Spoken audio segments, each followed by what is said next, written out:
Okay, I promised a video that uh, do not go to the psychiatrist. And this is why I do not go to the psychiatrist, okay?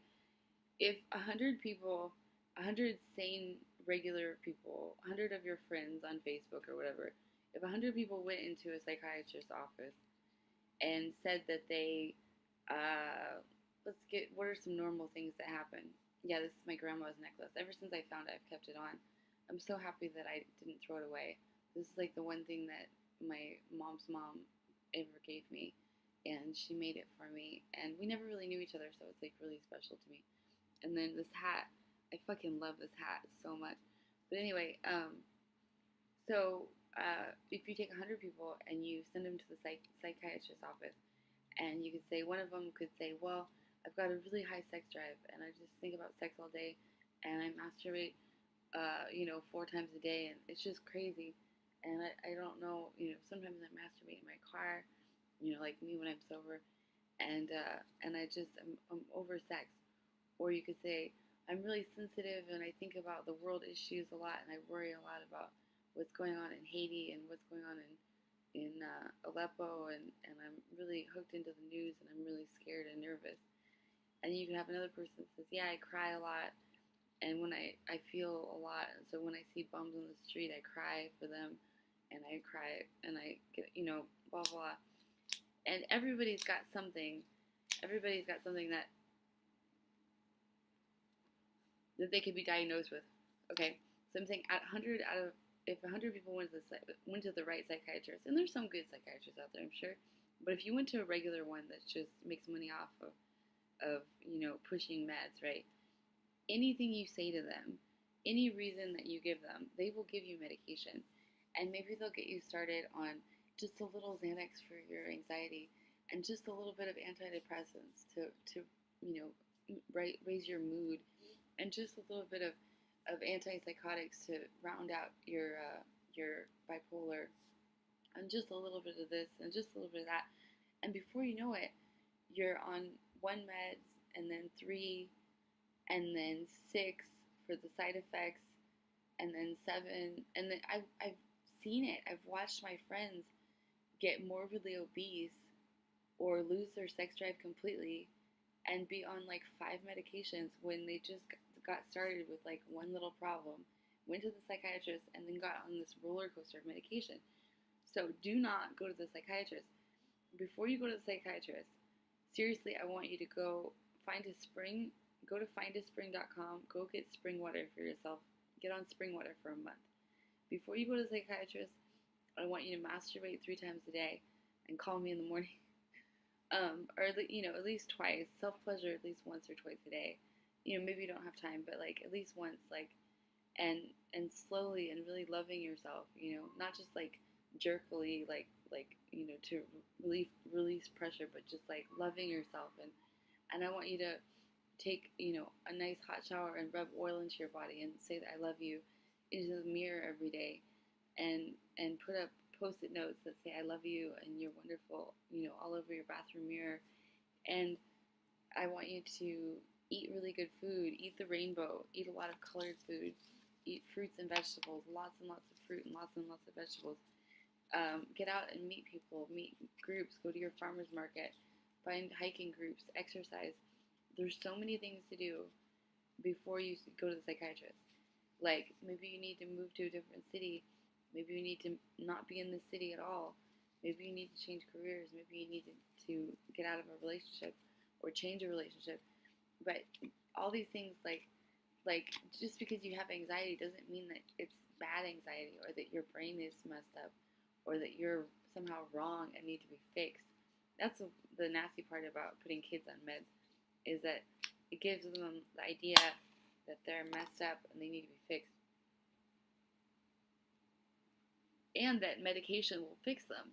That's the thing, because and I don't know how common it is, but I would imagine that some addicts, a lot of addicts I've met, got started out on psych meds, just like a lot of opiate addicts also got started out on opiates from their doctor, and then switched to heroin because it was cheaper. So it's like this epidemic is coming from the medical industry too, and I do blame them a lot for giving people the idea that they can fix their ails with a pill or a potion. So, um, it's my fault that I'm still mucking around with all these things at age 35. But I'm saying that I do think that in the future going forward, we absolutely should not medicate kids, especially the meds. They don't even know like how they work. They're just a lot of them are just a bunch of junk, really, like really, and it's very toxic to the brain, very toxic. Like going out to a hot spring and getting lithium through the hot spring. You can get some. There's lots of things you can do to stabilize your mood that are natural. Damn it. There's lots and lots of things that you can do to stabilize your moods that are natural. So going to a hot spring for lithium, drinking spring water.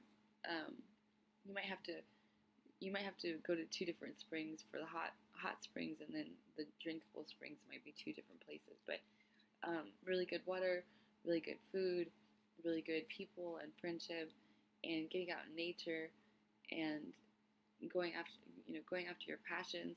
If you stay up all night writing because you love writing, that doesn't mean you're bipolar. That means you're excited, and that's okay. Like, it's okay to be a creative person. Everybody who everybody who's really made a change in the world and done something really creative, I guarantee they could be diagnosed with bipolar. Like, seriously, like, so many people could be diagnosed with bipolar, and it's just ridiculous.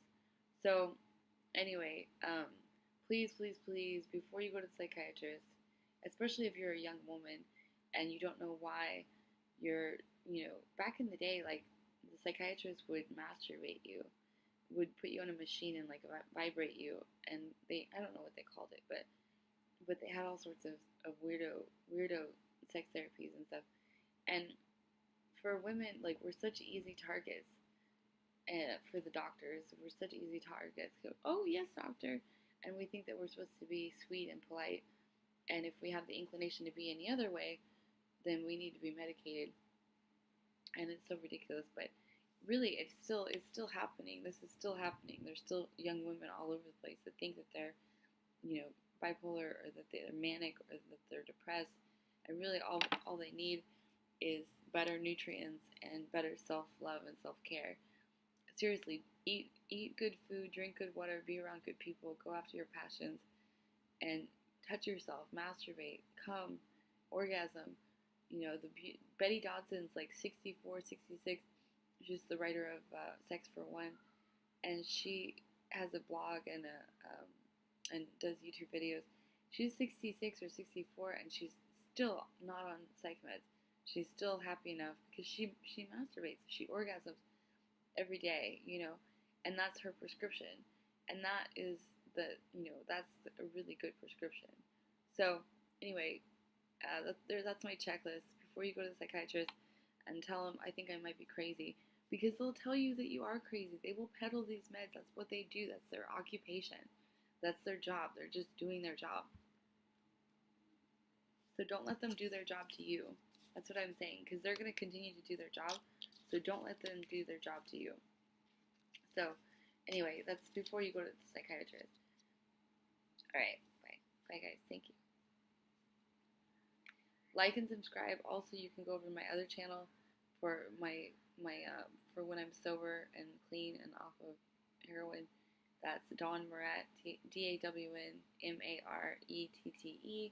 Dawn Moret, that's me, and this is Junkie Virgin Mary channel, and I don't know why I chose Virgin Mary, but there's just I try to nurture the spirit of virginity, and virginity just means to be sovereign. It doesn't mean you've never had sex.